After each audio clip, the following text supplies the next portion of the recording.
Merhaba sevgili dostlar, yepyeni bir içerikle yine sizlerle birlikteyiz. Bugün sizlere bireysel olarak yurt dışına gerçekleştirmek istediğimiz bir geziyi ekonomik olarak nasıl planlayabileceğimizi sizlere detaylarıyla adım adım göstermek istiyorum. Bu videoda ucuz uçak biletinden tutun da havalimanından şehir merkezine, şehir merkezinden havalimanına nasıl ulaşım sağlayabileceğinizi, ekonomik olarak nasıl konaklayabileceğinizi, nereleri gezebileceğinizi ve şehir içerisinde gitmek istediğiniz yerlere kolayca nasıl gidebileceğinizi sizlere detaylarıyla anlatacağım kıymetli dostlarım. Ancak başlamadan evvel eğer kanalımıza hala abone değilseniz lütfen kanalımıza abone olmayı, beğenmeyi ve fikirlerinizi yorum kısmında bizlerle paylaşmayı unutmayın. Ayrıca bildirim zillerinizi açıp hype'larsanız da memnun olurum kıymetli dostlarım. O zaman vakit kaybetmeden başlayalım. Gezinin en büyük gider kalemi olan uçak biletiyle başlayalım dilerseniz. Daha önce kanalımda ucuz uçak bileti nasıl bulunurla ilgili bir içerik paylaşmıştım. Bakın burada arzu ederseniz daha detaylı bilgi isterseniz buradan bakabilirsiniz. Bununla ilgili siteleri de göstermek istiyorum. Ucuz uçak bileti bulabileceğiniz. Bakın Skyscanner bir isimli bir site. Buradan örnek olsun diye hemen yapalım. Ne olsun? İstanbul diyelim. Evet bakın İstanbul çıktı herhangi biri. Nereye olsun? İtalya'nın Roma şehri olsun. Roma diyelim. Tarih. Bakın tarihi şurada bu site için söyleyeyim. Güzel bir sınıflandırma yapmışlar. Ucuz olan, en ucuz olan turkuaz, orta pahalılıkta olan turuncu, en pahalısı kırmızı şeklinde. Buradan 2 Nisan'ı seçtik. Dönüşü de 8 seçelim. Birisi pahalı, birisi orta pahalılıkta olsun. Kaldırdık. Aktarması uçuşlar dedik ve aradık. Bakalım. Evet bakın. Bize uçuşları sıraladı. En iyi, en ucuz, en hızlı şeklinde sıralamış oldu. Öncelikle en ucuzunu seçelim. Bakın en ucuzu şu an için sevgili dostlar 6.462 liraymış. En ucuz gidiş dönüş uçuş. Nereden uçuyormuş? Sabiha Gökçen'den Fuminsino'ya uçuyormuş bu. Pegasus'la gidiş, AJet'le dönüş şeklinde bir uçuş. Bunun üzerine tıklayaraktan detayları öğrenebilirsiniz. Bakın sol tarafta çeşitli filtreler var. Bagajla ilgili gidiş dönüş sürelerini ayarlayabiliyorsunuz. Hava yollarını tercih edebiliyorsunuz. Bunun gibi çeşitli filtreler var sevgili dostlar. Bu site üzerinden biletinizi de alabilirsiniz. Bir diğer site ise kiwi.com. Bu da tıpkı Skyscanner gibi bir site. Buradan da yine çeşitli parametreleri girerekten arama yapabiliyorsunuz. Yine bakın hazır olarak size çeşitli tarihlerde olabilecek kampanyaları göstermiş. Bakın örneğin Amsterdam, İzmir'den gidiş dönüş 11.201 lira, Atina 4.771 şeklinde gidiş dönüş gibi fiyatlar sunmuş. Bir diğerini ben göstereyim yine size. Google Flights. Evet, Google Flights hemen bakalım.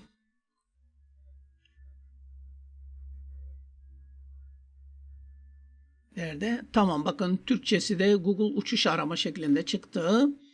Şimdi bakın bunu ben çok seviyorum gerçekten etkileşimli harita şeklinde. Buradan hemen bakın gideceğiniz yer buradan İstanbul yazalım buraya tekrardan. İstanbul'dan daha fazla uçuş olduğu için. Bakın Eğer gideceğiniz tarihler esnekse, seyahat tarihleriniz, çok uygun fiyatlara biletler bulabilirsiniz. Örneğin bakın, Roma 4.328 lira gidiş dönüş. Bak, Paris 6.048 lira. Bak, Londra daha da uygun olacaktır. Bak, emin olun. Bakın, evet, 3.238 lira Londra. Evet sevgili dostlar, bakın yine hemen Asya'ya da bakalım. Bakın, Bangkok 19.394 lira. Phuket 22.000 lira gidiş geliş. Hindistan Mumbai 13.000 lira. Şimdi bir de Amerika tarafına bakalım. Bakın, Amerika tarafına bakalım. Evet, Amerika tarafında da bakın, New York 19.158 lira. Los Angeles 23.688 lira gibi fiyatlar mevcut sevgili dostlar. Uzun uçuşlarda aktarmalı uçuşlar seçerseniz daha uygun fiyatlara gidebilirsiniz. Örneğin Asya'ya gidecekseniz Körfez ülkelerinde aktarma yapan uçuşlar daha uygun sevgili dostlar. Şimdi ucuz uçuş biletini ayarladıktan sonra şimdi gelelim şehir merkezine nasıl ulaşım sağlayabileceğimize. Yani havalimanından şehir merkezine, şehir merkezinden havalimanına ulaşımı nasıl sağlayabileceğimizle ilgili. Bunun için de arama motorlarını kullanabilirsiniz veya influencerların paylaşımlarına bakabilirsiniz, içeriklerine. Örneğin bakın, benim kendi kanalımda paylaştığım bazı içerikleri göstereyim size. Bu ulaşım, gene bazı insanlar taksi tercih ediyor konfor açısından, ama ben genellikle toplu taşımı tercih ediyorum sevgili dostlar. Hem daha uygun fiyata hem de takipçilerime faydalı olması açısından. Bakın, Malpensa Havalimanı'ndan şehir merkezine ulaşım nasıl yapıldığı ile ilgili bir içeriğimiz var burada. Yine Verona Catulo Havalimanı'ndan şehir merkezine ulaşım, Porto Havalimanı'ndan şehir merkezine ulaşım, Sevilla Havalimanı'ndan şehir merkezine ulaşım şeklinde bakın birçok böyle paylaşımlar mevcut. Yine bakın, Barcelona El Prat Havalimanı'ndan Barcelona şehir merkezine ulaşımın nasıl yapılacağı ile ilgili videolar var. Eleftheros Venizelos Havalimanı'ndan Atina şehir merkezine ulaşım gibi. Yani size tavsiyem, bu influencerların, yani YouTube kanallarının paylaştığı bu içerikleri bakmanız. Hem daha detaylı bilgi öğrenmiş olursunuz, hem göz aşinası sağlamış olursunuz sevgili dostlar. Şimdi şehir merkezine de ulaştık. Gelelim bir diğer şeye. Bir diğeri ise yine konaklama. Bu da önemli gider kalemlerinden bir tanesi. Şimdi ucuza konaklamayı da nasıl yapabileceğinizi sizlere göstermek istiyorum. Bunun için de bakın, birkaç site göstereceğim. İlk sitemiz booking.com. Benim burada üyeliğim var. Sadakat programı kapsamında size çeşitli indirimler, fırsatlar sunabiliyorlar. Onun için buradan ücretsiz kayıt olmanızı öneririm size sevgili dostlar. Bakın, örnek olsun diye yazalım hemen buraya. Nereye gidiyorsunuz? Roma diyelim. Bakın, Roma şehir merkezi. Tarih ne zaman? Diyelim ki bakın, hemen Nisan demiştik değil mi uçuşa? Örneğin 2 Nisan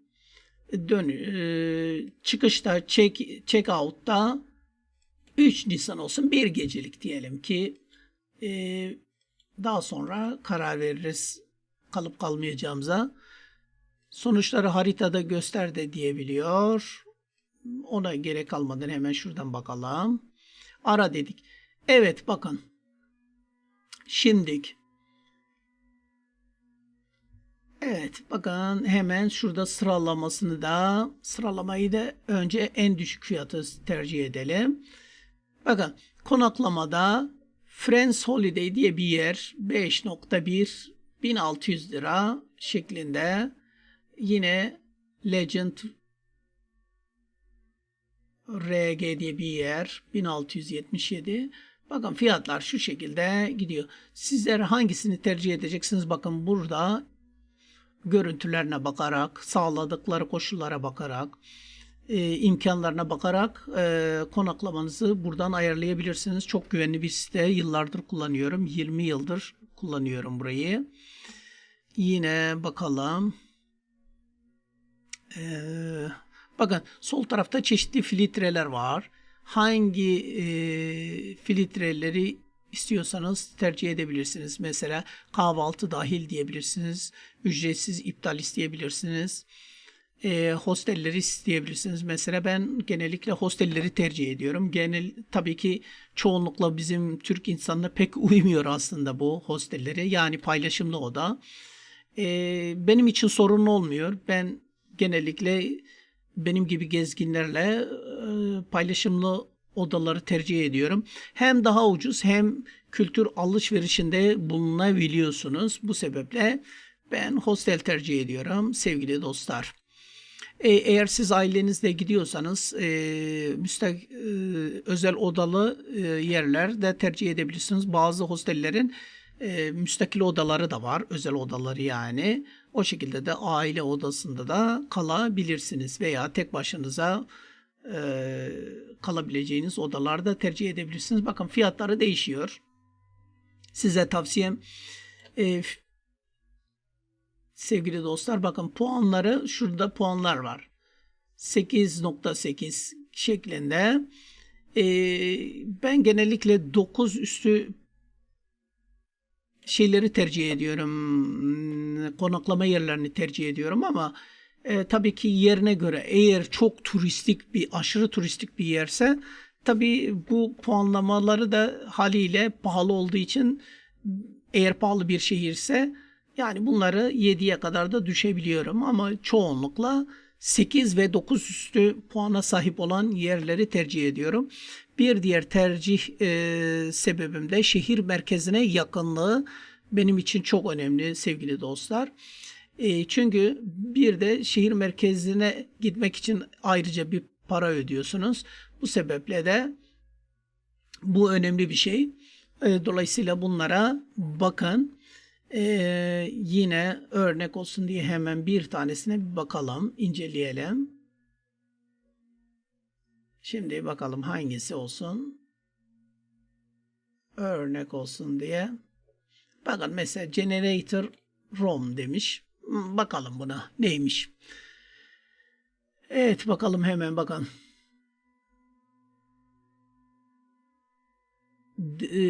Değerlendirmeleri de mutlaka okuyun. Çünkü orada sonradan pişman olabileceğiniz bilgiler verebiliyorlar. Mesela fotoğrafta bambaşka bir otel gözüküyor ama gittiğinizde farklı bir şey çıkıyor. Dolayısıyla bunlar yorumlarda belirtiliyor. Bakın burada da konaklama, işte kaç yataklı oda, sahip olduğu koşullar vesaire yer alıyor. Buradan ayarlıyorsunuz. Şehir merkezine, evet bakın en önemli şey burası bence. Yakınlık, yani popüler turistik noktalara yakınlık. Porta Magario nasıl okunuyorsa her neyse 950 metreymiş. Domus Area 1.2, Kolezyum'a bakın 1.5 kilometre, 1500 metre. Piazza Barberini 2 kilometre, Roma Forumu 2.1, Piazza Venezia 2.2. Bakın yani uygun bir yer, yakınlık derecesi, konum açısından. Bakın burada da yorumlar var zaten. Görüyorsunuz, buradaki yorumları okuyun. Bunlar güzel fikirler veriyor. Mutlaka okuyun bunları. Şimdi bir diğer, şurayı kapatayım, bir diğer sitede yine bakın tıpkı şey gibi, Booking gibi Agoda var. Buraya da aynı şekilde mesela Roma yazalım. Yine hemen 2 Nisan 3 Nisan çıkış, bir kişi search dedik. Evet, bakın burada da yine önce en ucuz fiyatı tercih edelim. Bakın yine buradan bakın en uygun fiyat 1368'miş fiyata. Bakın konumu da şuradaymış. Ostia Antica Station'mış. 1,5 kilometre demiş. Fiyatlar da bu şekilde bakın. Eğer sizler üye olarak girdiğinizde bu fiyatlar daha uygun olabiliyor. Çünkü sadakat programı kapsamında eğer eski müşteriyseniz, sevgili dostlar, üyeyseniz yani sizlere özel fiyatlar sunabiliyorlar. Bilginiz olsun. Bunlara bakın. Burada da yine Booking'de olduğu gibi sol tarafta yine burada da çeşitli şeyler var, filtreler var. Ben buradan mesela hostel seçiyorum. Dediğim gibi ben hostelde kalmayı seviyorum. Bakın paylaşımlı odalar da var. Bu şekilde bakıyorsunuz fiyatlara. Bakın az önceki baktığımız yer burada 2268 lira. Booking'de kaçmış? 2497 lira. Birbirine yakın sevgili dostlar. Burada da bakın yine burada bulunduğu yeri seçebiliyorsunuz. Bakın nereye yakın olmasını istiyorsanız mesela Kolezyum'a yakınlığı seçebilirsiniz.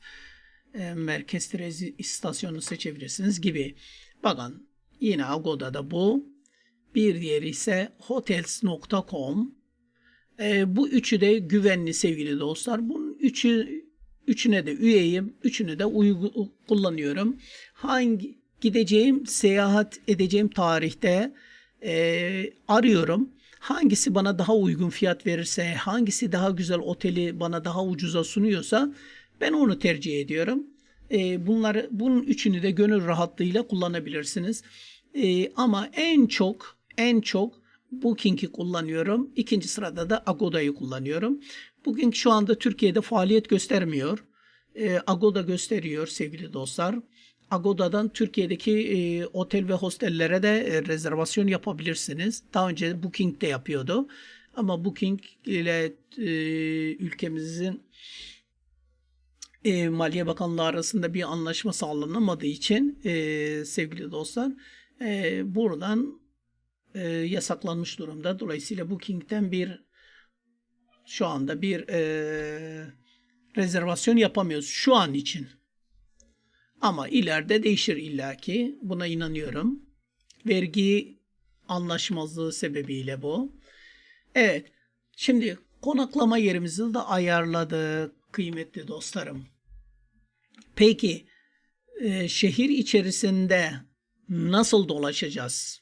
Sevgili dostlar, bir yerden bir yere nasıl gideceğiz? Yolumuzu nasıl bulacağız? Bununla ilgili olarak da bakın hemen size bir şey göstereceğim. Bakın yine YouTube kanalımda internetsiz haritalar ve navigasyonu kullanımı ile ilgili bakın bir içerik mevcut. Bu çok kullanışlı. Size de tavsiye ederim. Mutlaka bunu izleyin. Yurt dışında yıllardır kullanıyorum ve sizin de çok işinize yarayacak. Türkiye'de de kullanıyorum ben bunu. Yurt dışında da kullanabiliyorum. İnternete ihtiyaç duymuyorsunuz sevgili dostlar bunda. Ama eğer internetiniz varsa doğrudan Google haritaları da kullanabilirsiniz navigasyon olarak. Sevgili dostlar, ben kendim yurt dışına çıktığımda telefona çok ihtiyaç duymuyorum. Bunun için WhatsApp'ı kullanıyorum. Türkiye ile görüşmelerimde genellikle hemen onu da size göstereyim.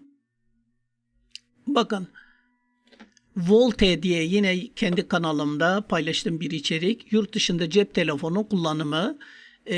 Herhangi bir yurt dışında herhangi bir sim kartı almadan sevgili dostlar cep telefonunuzu tıpkı Türkiye'de kullanıyormuş gibi Türkiye üzerinden aynı Türkiye'deki paketiniz kapsamındaki ücret üzerinden ücretlendiriliyor. Bunun için paylaştığım bir içerik. Buna da arzu ederseniz bakabilirsiniz. Ama istiyorsanız tabii ki e-sim kartı da alabilirsiniz veya at kullan sim kartları da alıp kullanabilirsiniz. 5, 10 euro, 30 euro vererek kullanabilirsiniz sevgili dostlar. Ya da dolar. Avrupa için söylediğim için euro dedim ama Avrupa dışındaki ülkelerde dolar şeklinde karşılığı diyelim. Bunu da sağladık. Yine şimdi diyeceksiniz ki peki haritalar üzerinde ben haritaları çok iyi okuyamıyorum. Peki daha rahat yine de ben çekiniyorum dolaşmakta dediğinizde ise yolumu bulmada size bir içerik daha göstereceğim. Bakın kanalımda Google haritalarda live özelliği var sevgili dostlar. Doğrudan kameranızı sokağa tutuyorsunuz ve size gideceğiniz yönü gösteren, bakın ok işaretleriyle gösteren bir navigasyon alanı kullanılaraktan bunun sağlanıyor. Bu içerikte kanalımda mevcut. Bunu da size ısrarla tavsiye ediyorum. Bunu da kullanın. Ancak bunun için internet gerekiyor sevgili dostlar. Bu internet olmadan olmaz. Dolayısıyla yurt dışında bunu kullanacaksanız mutlaka bir internet paketi veya eSIM almanız gerekiyor sevgili dostlar. Tamam. Peki yolumuzu bulduk. Haritalar tamam. Her şey tamam. Peki iletişimimizi nasıl sağlayacağız? Yabancı dil bilmiyorum ya da az biliyorum, çekiniyorum. Bunu nasıl sağlayacağız? Onunla ilgili de hayatımızı kolaylaştıracak hemen size birkaç içerik sunacağım sevgili dostlar. Bakın, Google Translate kullanabilirsiniz. Bakın, yurt dışında internetsiz Google çeviri kullanımı ile ilgili bakın kanalımızda bir içerik var. Google'ın Translate'ini internetsiz olarak kullanabileceğimizle ilgili bunu da izlemenizi tavsiye ederim. Şimdi yine cebinizdeki sesli tercüman şeklinde bir paylaşım içeriğimiz var. Yine bu da birebir sevgili dostlarımız, siz söylüyorsunuz bir şeyi, bu size olduğu gibi size sesinizi çeviriyor. Onların konuştuğunu da sizin dilinize çeviriyor, istediğiniz dile. Şimdi bakın yine peki diyeceksiniz ki ya hadi Latin alfabelerini hallettik vesaire ama ya Arap ülkeleri veya Çin gibi, Japonya gibi ülkelerdeki tabelaları, yönleri okuyamıyoruz. Nasıl olacak bu derseniz de bakın yine kamerayla çeviri şeklinde bir içeriğimiz de var sevgili dostlar. Bunu da izleyerekten kamerayla çeviri yapabilirsiniz. Bu internet gerektiriyor. Yine cebinizdeki sesli tercümanda internete ihtiyaç duyuyor kıymetli dostlarım.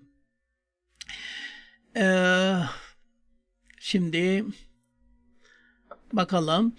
Şimdi konuşma işini de hallettik. Şimdi yurt dışına çıkmadan önce hazır yeri gelmişken bakın, yurt dışına çıkış pulunu da sevgili dostlar havalimanında şu makinalardan alabilirsiniz veya bankalardan alabilirsiniz. Bununla ilgili bir içerik de var. Bakın kanalımızda yine buradan ulaşabilirsiniz bunu izleyerekten. Evet. Şimdi gelelim. Peki ülke içerisinde bir şehirden bir şehire yolculuğu nasıl yapacağız derseniz, onu da çoğunlukla tren, otobüs veya Orta Asya'daki bazı ülkelerde olduğu gibi paylaşımlı takside tercih edebilirsiniz. Sevgili dostlar. Onları da yine influencerların web sayfaları YouTube kanallarından izleyerek detaylı bilgi alabilirsiniz. Bakın tıpkı burada olduğu gibi örneğin Buhara'dan Semerkant'a nasıl gidilir? Yine Semerkant'tan Duşanbe'ye nasıl gidilir gibi içerikler mevcut kanalımızda. Bunlara bakabilirsiniz. Sevgili dostlar, şimdi bu şekilde de yolculuk yapabilirsiniz. Ayrıca şunu da yapabilirsiniz. Diyelim ki örneğin from Roma to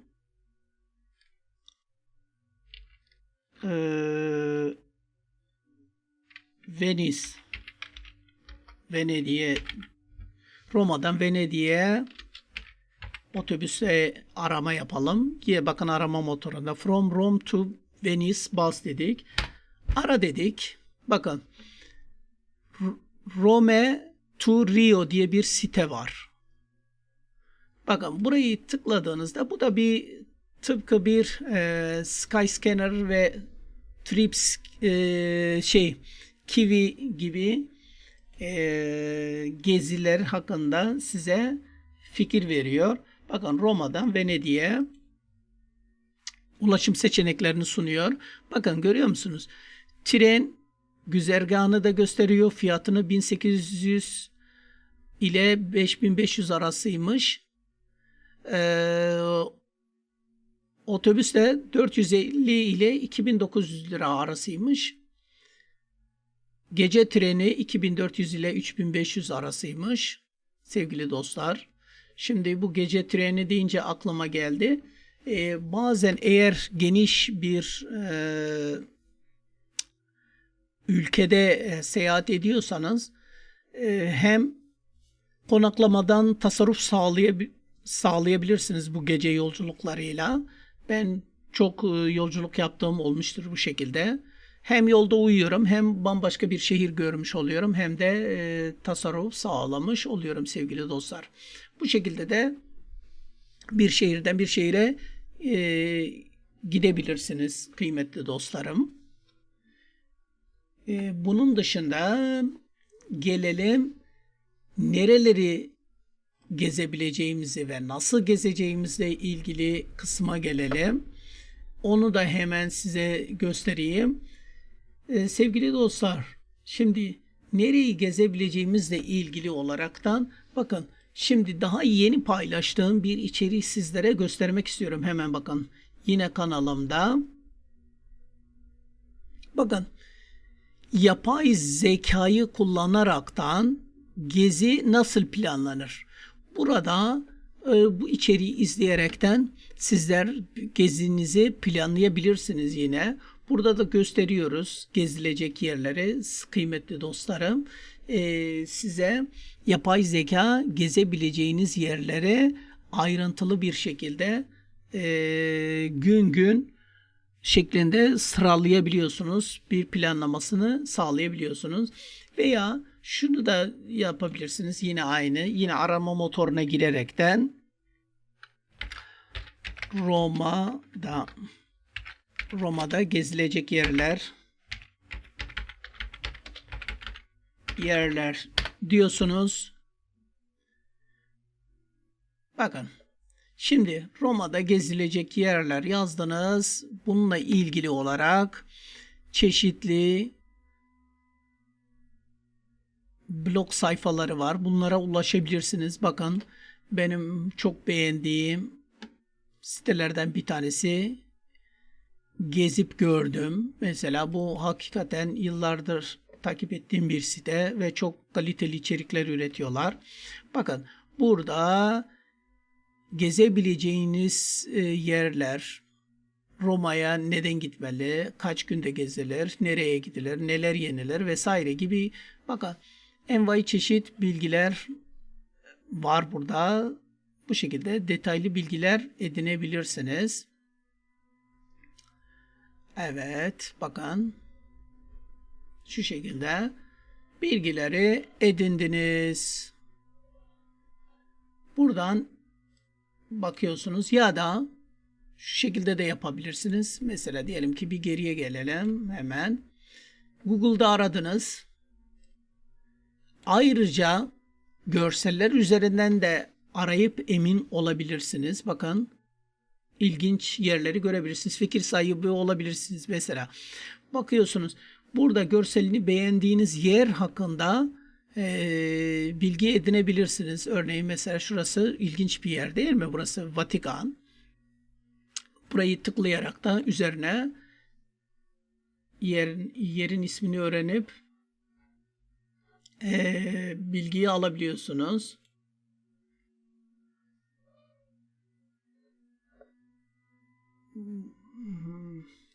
Şimdi bu guide'mış. Şimdi Roma'da gezilecek yerler. Evet, bakın. Şu şekilde bakın. Şu şekilde bilgiler de geliyor. O tıkladığınız yerle ilgili. Bakın neresiymiş? Vatikan.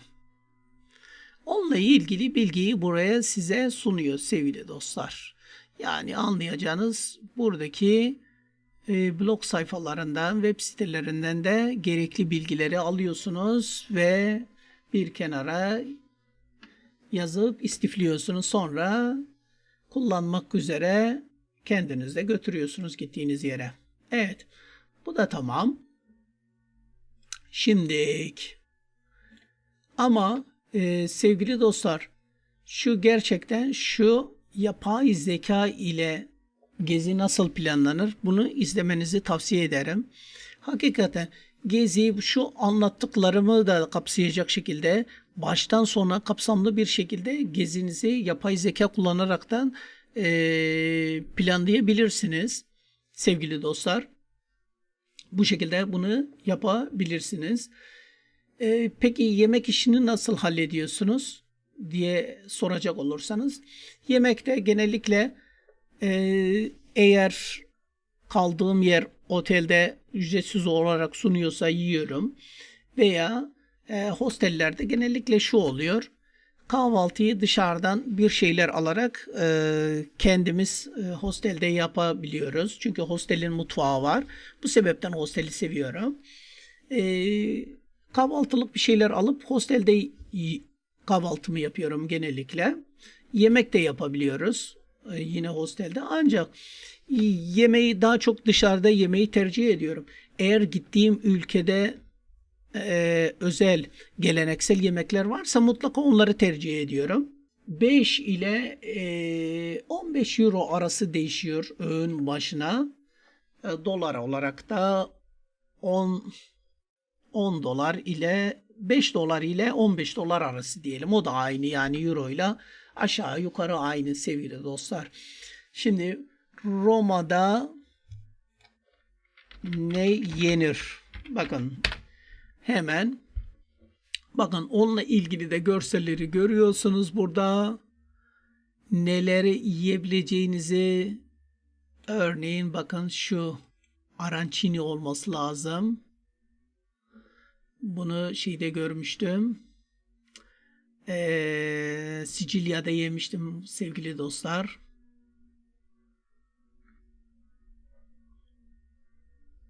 Şimdi hemen neredeymiş? Şuradan tıklayayım bunu. Evet. Şimdi bakalım. Bak, onunla ilgili bilgiye de supliymiş. Burada supli diyorlarmış. Bu farklı bir şeymiş. Ben arancini sandım. Bizdeki içli köfteye benzer gibi. Çoğu pizzacıda önceden aperatif olarak da sunulan yemek Roma'da en sevilen yiyecekler arasında yer alıyormuş. Bolognese soslu servis edildiğinde ekstra bir lezzet kazanan supli, ekonomik olmasıyla da tercih edebileceğiniz bir pirinç kroket. Evet, pirinçli kroket, yani aslında yani arancini ile aynı aslında. Yani o da pirinçten yapılmıştı. Sevgili dostlar, bakın adres de vermiş buradan. Nerede yiyebileceğinizle ilgili.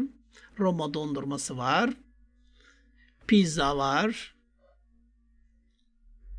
Trapisano diye bir yiyecekleri var. Evet kıymetli dostlarım. Geldik bir programın daha sonuna. Bugünlük de bizden bu kadar. Bir başka gezi içerikli programda görüşmek dileğiyle. Hoşça kalın.